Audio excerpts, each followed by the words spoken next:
السلام عليكم الاخوان متتبعي مزرعه تربيه الدواجن بحماه. الاخوان عندنا واحد الحاله ديال واحد كوت اللي مصاب بالشخره كما كتشوفوا معنا. ها هو شو الحاله ديال العين ديالو كيفاش ولات.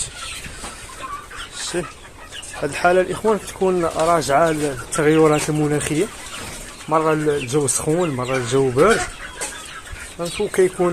كتكوت على طول اليوم يعني حال الفم ديالو، خصوصا مع ارتفاع درجات الحراره مؤخرا. اخوان هاد الحاله دابا غادي تعزل وغادي تعالج.